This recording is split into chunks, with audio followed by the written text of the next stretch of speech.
naming alcohols.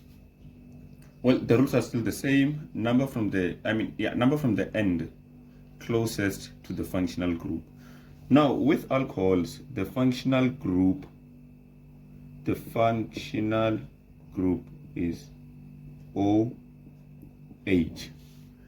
So you number from the carbon, from the end, which is closest to OH.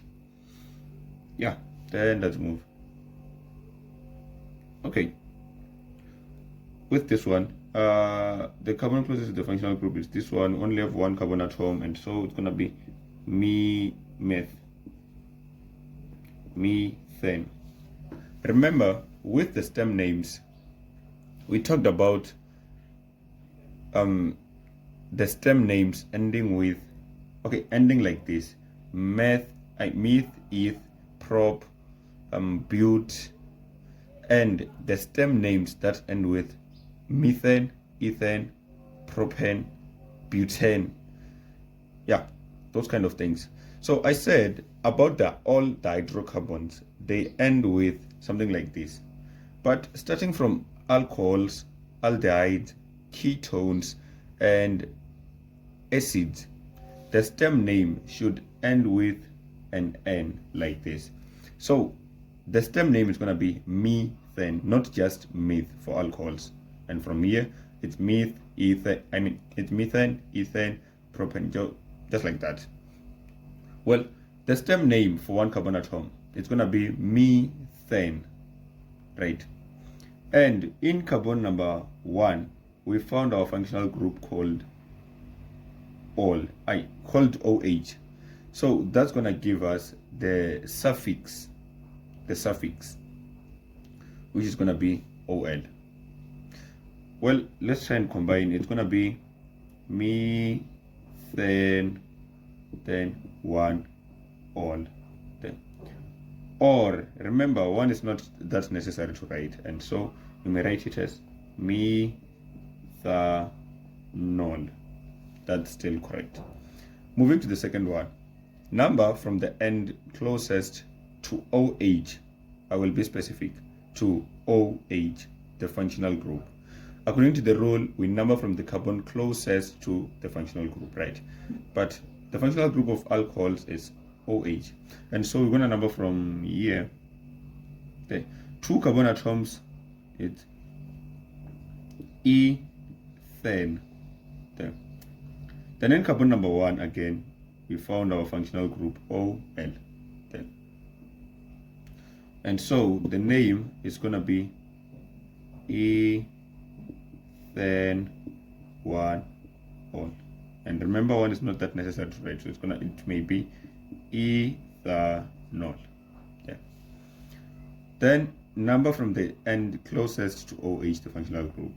Both the ends are closer to, it's in the middle actually. And so we may start here or we may start there. It's also correct. It's any is correct. And so we have propane for the stem name.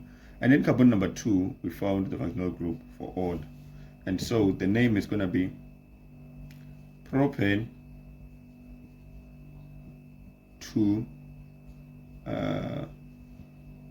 ol. If you do not want to write it like this, you may say 2 propanol. But I'm encouraging this format. Like this one makes a very huge sense. Anyways, moving to the third one, which is like the second one, and I'm gonna put some changes here. C, then OH. Yeah. Number from the carbon closest, from the end closest to the functional group. So this is my end closest to the functional group. I'm gonna start from here. Then number 2, number 3. 3 carbon atoms, that's propane. In carbon number 1, we found ol, and therefore it's gonna be propane 1 ol, or propanol. Okay. And this one we answered it already, something like this. So I'm gonna change it to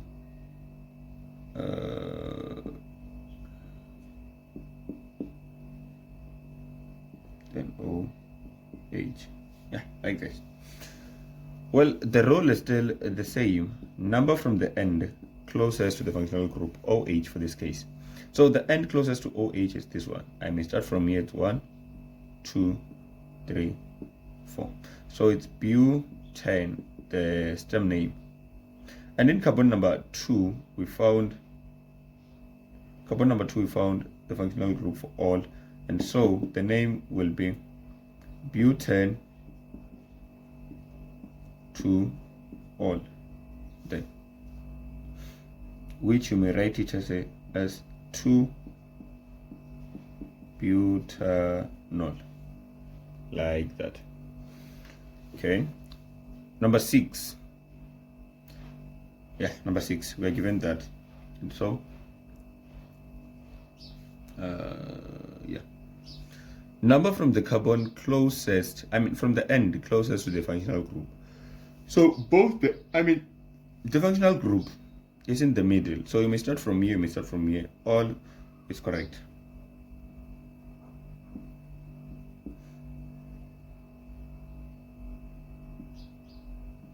Yeah, 1, 2, 3, 4, 5. It's pentane, the stem name.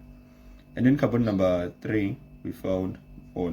And so combine the two, it's gonna be pentane 3 all, or 3